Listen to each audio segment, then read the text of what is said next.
Hello, ladies and gentlemen, and welcome back to Beware the Bees, our football manager save here with Brentford in the Barclays Premier League. So today we're going to have Barcelona a dual live com, hopefully. I say hopefully. But before that, we've got obviously a few games in between. Well, we've got a game in between in Barcelona and Watford, which is in between the two Barca games. We've also got a few little business bites to talk about, which business bite sounds like a very terrible it sounds like the world's blandest cereal. It's like, hey son, I've got business bites. It's like, and all they are is just little fucking generic cereal in the shapes of like suitcases and documents, and like 1 in 10 contains an actual resume or CV if you're from England, which I am. But first things first, Robin van Persie got released. Well, he's retired. He's now a coach. So I'm going to bring him in just because it's Robin van Persie and he's a bit of a legend, isn't he? So I thought I'd bring him in as an under-18s coach. Possibly coach one of these lads to greatness. Not Luke Shaw. He's already at greatness. Asterios Petulias Porntash Asterios Porntash. That's his new name. Might teach it. Might train to become the next wonder kid. Another thing. What did I do? I think I did something, but I can't remember what I did. Balls, what did I do? I did something. I really don't remember what I did. Did I offer a youth player a contract? Was it a youth contract? Did I try and bring someone in? No. Oh god, I did something. I can't remember it. I just remember Van Persie. Well, when I remember it, I'll tell you about it, I guess. So it's only one business bite. Even more depressing. This was it. I was looking at players we could pick up on a free transfer who are, half decent youngsters that could have a little bit of potential. Not first team potential, but potential to sell on for a better value. And I found this guy. And I remember why he stuck out because his haircut is quite amazing. I mean, who doesn't love a short back and troll doll? On the day we face Southampton, the early kickoff is between our two title rivals, Chelsea, Manchester United, head-to-head at Stamford Bridge. This could be a massive game in the title race, as is ours against Southampton, as are really the rest of our games. We've also got Manchester United later on in the campaign. Some massive matches still to come. It's heating up. You gotta love the end of season hype. So then we are coming into the Barcelona game fresh off a 2-0 victory over Southampton. Kingsley Coman with the goals in the first half. I think that's now 19 in all competitions for him. I think 15 in the league. Yeah, 15 goals in 25 games. 19 in what is that? 37 in all competitions. Very, very impressive. £6 million. Remember, it only cost to bring him in. Absolutely delighted he's had such a good impact in his first season here in England. Also, doing really good about the game is that obviously we dominated the shots, dominated possession.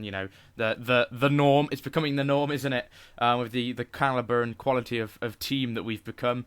But another sort of running theme that we sort of deal with is that we don't really win games like 5-6-0. We win like 2 or 3-0, and we always score at least one very early in the first half. 23 minutes gone in this game when Koeman struck, then 12 minutes later in the 35th minute when he got his second. It's really good that we can get the game done early and then not have to worry about any late drama, really. And again, another clean sheet. But now I will see you for the first half of the Barca game. I say first half, I mean like the first leg, because it is a dual live com day. Oh, the best. SpaghettiOs! We've got a bit of an issue between our two goalkeepers. I've never seen this before. But Robbie Steer, who is disenchanted at trying to shadow Maxim Caval, doesn't really want to be. He wants a chance, I know, and I understand his frustration. We have offered him a new contract, a new 3-year deal, and I will be willing to let him go out on loan and get some game time as long as I can bring a backup goalkeeper in. But they've fallen out, and I really don't know. I really don't know what to do because, as it says, their personalities are very well matched. But I don't want to upset my number one goalkeeper in Maxim Caval, just for a youngster who, to be honest, is easily replaceable. So, if there's any development with that, I will let you know. We might give him a new deal. But I may loan him out, who knows at this point. But I'll see you for that Barcelona game. Just thought that was very interesting that you needed to know. Gulp. That's the noise you got to make when looking at that Barcelona side. They've got some very, very, very, very good players. Some old players now, though, in fairness. When you look at players like Messi, who's now 34. Neymar's about 29. at this point, 30 even. Suarez on the bench will be about 32, if not a little bit older. Kuro's decent player. Thomas Partey's a bit of an interesting one, player that we were actually looking at. A very, very decent player. But we went for Aqua instead. Kuro, obviously a decent player, I had on last year's FM. He's a very, very good Spanish midfielder. Creative. Good playmaker. But yeah, some very, very good players. A former one of our players, Manuel Cid, who went on loan from Barcelona for a long, long time. He's really found himself in good nick since returning to Barcelona. 6 goals in 5 games and 17 in thingy, and this season even better, 19 in 28. I'm surprised he's not started. But in fairness, when you've got Messi, yeah, maybe it's not a big surprise. Patrick moves to right back for us. Doria comes in. Cisse dropped to the bench. He was on night in condition. Thought I'd give him a bit of a rest. David Gerrard also a little bit struggling for fitness. Thought I'd give Leandro Paredes. Gerrard didn't have the best game against Southampton, so also it did make sense to drop him maybe from a tactical point of view. We will go attacking against Barcelona. We'll see what happens. If need be, we could perhaps drop a little bit drop to a counter-attacking system. But I do have faith that we can possibly out tiki-taka Barcelona. Although we don't actually play tiki-taka, we just play a system that is very very ball retention based and very wing play based. But as we can see from the start, it's been a very even game, a very boring game. The opening 20 minutes, very. It seems like both teams are trying to maybe feel each other out, trying to see who's really better at keeping hold of the ball. And at the moment, it might just be Barcelona by that little bit. It was starting to sort of grow into the game. They do have an attack here as Lucas finds Kuro. Partey. Great tackle. Paredes. Here's a chance to counter-attack. Now, Capitals took that inwards, which I'm not a big fan of, but Koch finds Paredes. Should have scored there. Massive chance. 1-on-1 with Marc-Andre ter Stegen. Hits it straight at him. Definitely should have scored there. And again, just the quality, even though they've had that old attack in Rafinha, Neymar and Messi, it is packed with quality, isn't it? Messi, the best player in the world in my opinion, by a mile, and he's bloody scored. 34 years of age, and he's still banging in the goals. 1-0 Barcelona. But if we could draw 1-1 and get an away goal, it could be very, very big for us in this game, especially, as I said, as we play at home next. So an away goal could be crucial. Lovely. That is what Messi does best. Times his run perfectly. Such a great technical player. Slots past Maxim Caval, and we are 1-0 down. We know Barcelona was always going to be the toughest team in that draw. But we really maybe need to pick ourselves up, dust ourselves down, and show the quality that we're capable of. David Gerrard going to replace Leandro Paredes. Darren Lodge not having the best of games either is a little bit of a concern. He's our main goal threat, and if he doesn't score, who's going to score? So let's just see. At the moment, I still have faith. Here we go. David Gerrard loves to go on these central, but the ball falls through to Darren Lodge, and the ginger. Wow, I was going to compare him to a footballer. I mean, who does he play like? He's kind of an ultimate poacher in a way. He just capitalises on mistakes from defence. So you could almost see him as a white Drogba, just without the strength. But no, just an absolute brilliant. The white ginger Drogba. Jesus Christ, that's not going to roll. I don't think it's going to catch on, strangely enough. But he did score 1-1, and as I said, we've got an away goal, which is crucial. But if we concede now, it kind of means nothing. Thomas Partey finds Neymar. It's not party time. It is thinking time, because as soon as we've got back into the game, a few minutes later, Barca have pegged us back. And a little bit of patient build-up again. Partey allowed to get in. Not great work from Almeida there. Neymar gets round Patrick, I believe that is, and scores. And we've not played particularly well today. We're gonna switch tactic up to the Bees sting, and be a little bit funky with this weird system that we're going to go for. Patrick can play wing back. To say he's 6'6". He's surprisingly good there. He's a bit tired though, but no need. We need to focus on our attacking players a little bit more, I reckon. This is obviously a bit more direct, a bit more counter-attacking. We're going to also bring on Ricardo Gomez for Kingsley Coman. And I know it's a strange one to say. Coman is normally he's one of our top scorers. But he is a little bit tired, not having the best game of his career. And maybe Gomez can show us, could do something magical when we don't expect him to. But Capital is Gerrard. Now, it's a great chance to counter. He has got Gomez to the left. Oh, and Naquali, he's just ran. That's a good tackle. I thought it might have been a foul there and possibly a red card, but it's not. He's just ran into him and lost the ball, and that's really, really disappointing. There's a fantastic counter-attacking opportunity, but we still have the attack. The highlight is still on. I don't know which way this is going to go. Messi now drives forward. There's Rafinha. He's inside the box, and it's brought down by Luke Shaw. Penalty, and if he scores this, it is our Champions League tie. Well, our Champions League dream over. I don't see us scoring two, winning by at least 2-0 at Lionel Road, and Neymar slots it home. Oh, and it's a bad evening. It is a very bad evening. No Champions League glory for us this year, it seems. Drawing Barcelona, of course, was always going to be similar to drawing the short straw. But unless Capital can get one back, no, that would have gone in. Completely different story. A one-goal deficit is overcomeable. Overcomeable. I don't know if that's a word. But 2 is just too difficult, and 3 is impossible. Rafinha 4-1. A terrible night here in Barcelona, and we're out of the Champions League. I mean, I don't want to sound defeatist, but there's no way against a Barcelona side are we gonna. I mean, Cavall should have done 10 times better there at his near post, but no way are we gonna be scoring 3 goals or at least winning by a margin of 3. So and that cross sums up our night. Had time, had space, and just didn't use it. Went for the early spectacular, and it didn't come off. And we are well-deserved losers today. And sometimes you just have to hold your hands up and say, we were not the better team. Something that Jag should have done in the World Network game, but he didn't.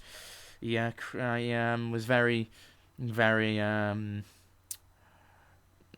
very upset, very, very embarrassed to lose to my team, which is just embarrassing. Oh, for fuck's sake, it's 5-1. I just want it to be over. I don't even want to play a second leg. I really don't. We've been absolutely embarrassed today. Our defence just couldn't keep up with an aging Barcelona defence, which is an embarrassing thing. Our defence all younger than their attack, and we've lost by 5-1. That is an absolute horror performance from us, and it will be a miracle needed in London to come back and get this and get a result and put us into the next round of the Champions League. Will it happen? No. I'll tell you now, no. Wait a minute. Rafa Benitez says that we'll go claim the title at the end of the season. The same Rafa Benitez that said that when we beat his Manchester City said, and I paraphrase, of course, but he said along the lines of, I don't think that they were that... No, was he Everton? No, it was Man City. I need to have a check now. I think it was City that we beat. Not that we lost to. I'm sure we beat them at some point. I don't think it was them, actually. It might have been someone else. I remember absolutely slaughtering a team. Oh, not even was it last season? Have I got it wrong? I now need to make sure I'm right. Oh, my God. It was Everton last season, 5-1, I believe, actually.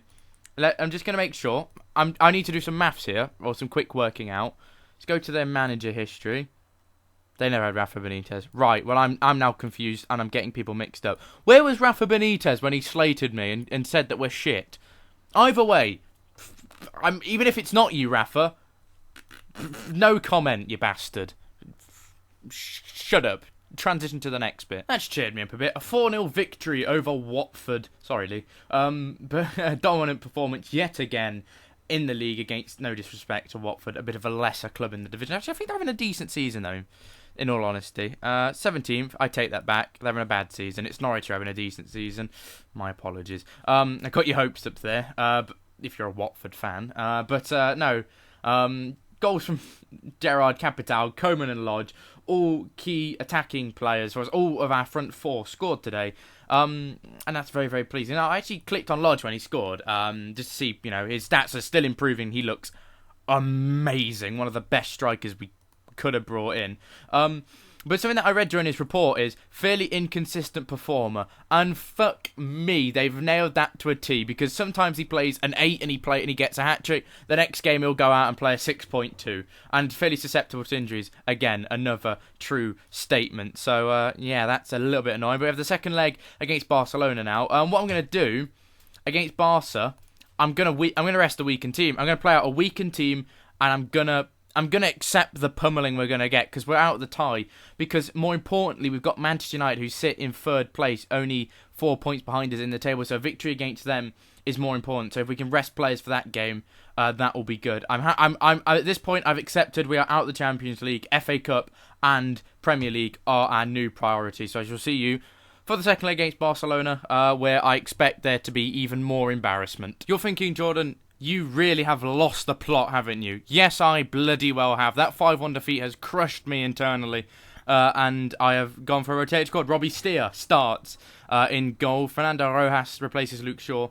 Aqua and Dele Alli make the midfield two. Cartabia, Hopkins, Gomez are the attacking midfield. And Vizcarra starts up front. A massively rotated squad, whereas Barcelona go for something very similar, except for Lionel Messi is rested. Other than that, pretty similar to what they played against us previously. And again, this is just, it's more, I'm just trying to give different players the opportunity to play and impress.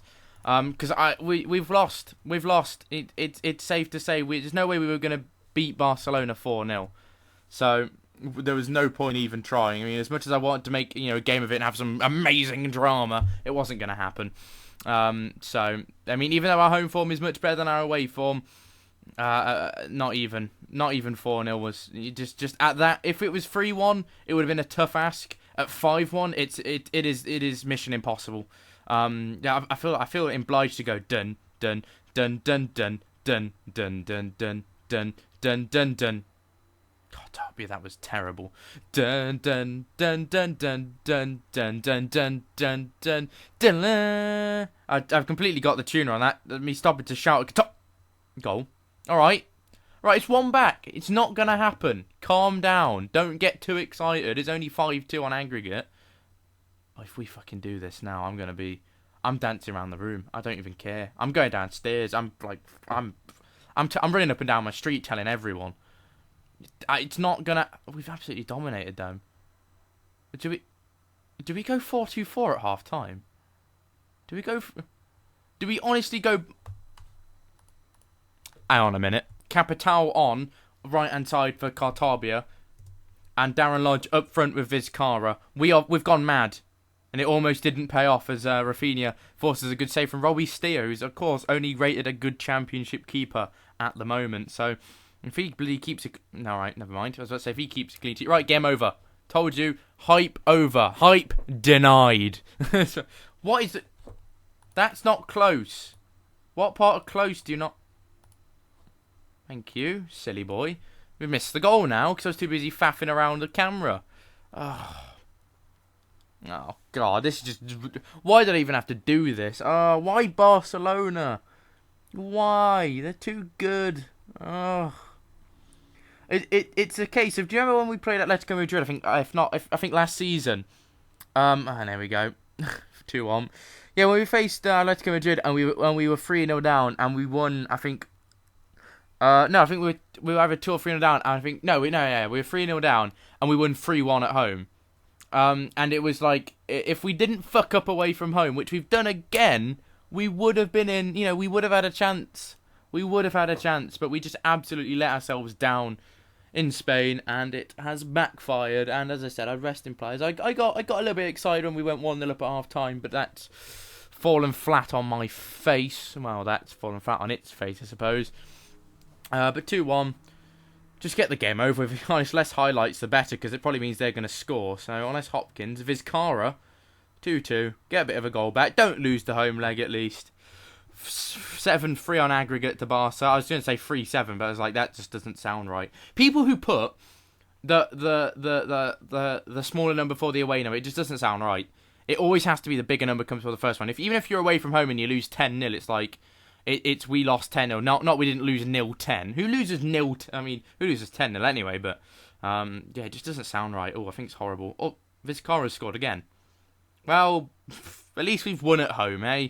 Vizcarra's got 2 more goals. He's an absolute engine, isn't he? Well, not an engine. He's absolute.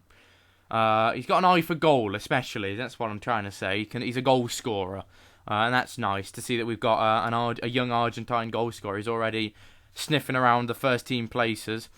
So a good 3-2 victory here. We've actually played really, really well. If only we played even half this well in Barcelona, we would have had a chance of going into the next round. But unfortunately, we are 7-4 losers on aggregate. We're out of the Champions League, but we can focus on a tough game against Manchester United in the Premier League next, and then...